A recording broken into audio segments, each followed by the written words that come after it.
Finalizaron el 27 de septiembre los referéndums sobre la adhesión a Rusia de las repúblicas populares del Donbass y las regiones de Jersón y Zaporilla, un referendo cargado de incertidumbre, pues son zonas ocupadas por los rusos y aún así más del 97% de los votantes en los territorios ucranianos controlados por las fuerzas rusas apoyó la anexión a Rusia. A los pocos días, el 30 de septiembre de 2022, Rusia formalizó la adhesión y extendió su territorio. Pero ¿cómo llegamos hasta acá? Para entender esta situación hay que ver la evolución geopolítica que ha vivido el este europeo. Así ha cambiado todo. Arrancamos en 1924 cuando se formó la Unión de Repúblicas Socialistas Soviéticas, la URSS. Esa extensión del mapa se mantuvo hasta 1991 cuando se disolvió la Unión Soviética y así quedó la división política. Lo que era una nación de 293 millones de habitantes se dividió en 15 países distintos y en lo que nos enfocamos ahora son en dos: Rusia con una población de 145 millones de personas y Ucrania con 44 millones de personas. Desde la llegada de Vladimir Putin al poder, los países nacidos de la URSS han establecido su postura con Rusia, muchos de ellos como cercanos. Entre los aliados o cercanos están Armenia, Bielorrusia, Kirguistán, Tayikistán, Turkmenistán y Uzbekistán. En contraste, naciones como Azerbaiyán, Estonia, Georgia, Kazajistán, Letonia, Lituania, Moldavia y Ucrania se han alejado por completo. Desde el inicio de la invasión militar rusa a Ucrania, varias naciones occidentales han asegurado que Vladimir Putin tiene una meta imperialista de reconquistar los territorios que eran de la URSS. Pasados 7 meses de guerra, llegamos a este mapa, así como ocurrió en Crimea, con un flujo militar, un rápido referendo y una anexión express. Las regiones de Lugansk, Jersón, Donetsk y Zaporilla tienen presencia militar, tuvieron su referendo y ahora se anuncia que harán parte de Rusia. Aquí en Europa, una de las primeras reacciones fue la del presidente francés Emmanuel Macron, quien desde la Asamblea General de la ONU calificó estos referendos como falsos y advirtió que la comunidad internacional no reconocería los resultados.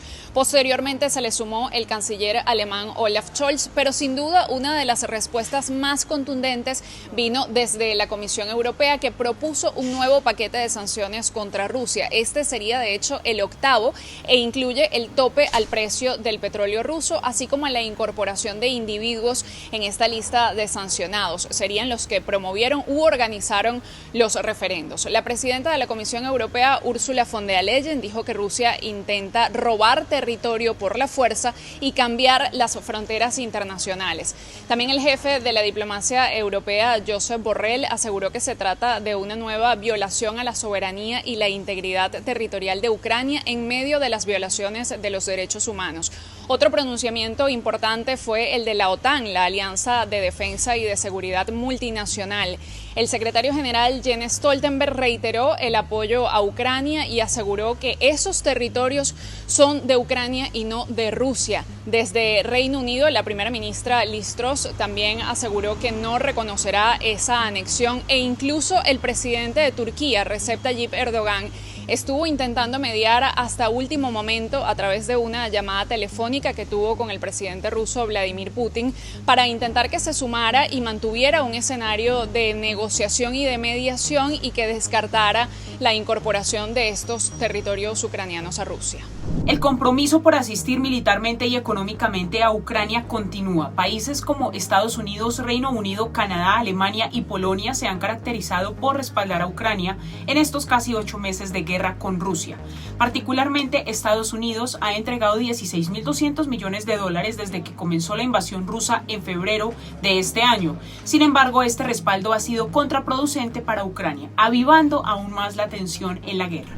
A este momento nos acercamos a 8 meses de guerra en Ucrania. Luego de 212 días de combate, las cifras no son claras porque la verificación de estos datos no es fácil en medio de la guerra. Según el Alto Comisionado de las Naciones Unidas para los Derechos Humanos, se han registrado 5.916 muertes, de las cuales 379 son niños, y a su vez se han contabilizado unas 8.616 personas heridas. Según el Ministerio de Defensa ruso, en 7 meses han muerto 5.937 soldados rusos, pero según estimados del Pentágono de Estados Unidos, entre 60.000 y 80.000 soldados rusos han resultado muertos o heridos en la guerra. En contraste, Ucrania asegura haber perdido 9.000 de sus soldados. Ahora bien, en datos del Alto Comisionado de las Naciones Unidas para los Refugiados, la guerra ha causado que 7,4 millones de ucranianos salgan del país. En datos más recientes, Ucrania considera que ha sufrido pérdidas por 104.000 millones de dólares por destrucción de casas, aeropuertos, trenes, instituciones médicas, puentes, colegios, tiendas, entre otros. Ahora Donetsk, Lugansk, Gerson y Zaporilla pertenecen a Rusia, una anexión que fue calificada como arbitraria e ilegal. La ONU inclusive señaló que no tienen lugar en el mundo moderno. Sin embargo, el Kremlin dejó en claro que no habrá marcha atrás y que esta fue una adhesión definitiva. La gran pregunta es, ¿qué viene para Rusia y Ucrania, para el mundo en sí?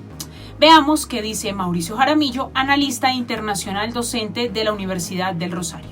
Bueno, sin duda alguna viene un recrudecimiento de la guerra. Esto es una forma en que Vladimir Putin responde a esta ofensiva relámpago, como la ha bautizado Ucrania, en la que se han recuperado 9.000 kilómetros cuadrados. No hay que desconocer que Rusia en este momento controla más de 100.000. Entonces me parece que la movida lo que busca es asegurar ese control. Y creo que esto significa básicamente renunciar al control del resto de Ucrania, que en algún momento dado se pensó, y centrar ese control en la anexión del territorio de estas 4 provincias donde hay una población que eventualmente puede apoyar a Rusia. Hay simpatía. Rusia históricamente ha ejercido influencia, por eso creo que Putin ve que puede ejercer soberanía. Esto radicaliza, hace más difícil la consecución de la paz en el corto plazo, aleja las posiciones, por ende creo que estamos cada vez más lejos de una salida. Sin duda alguna, esta acción de Rusia traerá consecuencias, teniendo en cuenta que una vez Putin formalizó la anexión, Ucrania pidió de manera urgente ingresar a la OTAN, un movimiento que si llegara a pasar supondría consecuencias bélicas que pondrían en riesgo a la región, ya que si Ucrania pasa a ser miembro de la OTAN, cualquiera de los países de la alianza podría responder militarmente ante lo que se considere un ataque al territorio ucraniano. Ahora Rusia se anexiona en torno al 15% del territorio de Ucrania, algo así como unos 100.000 kilómetros cuadrados, siendo inclusive más que la extensión de países como Hungría y Portugal.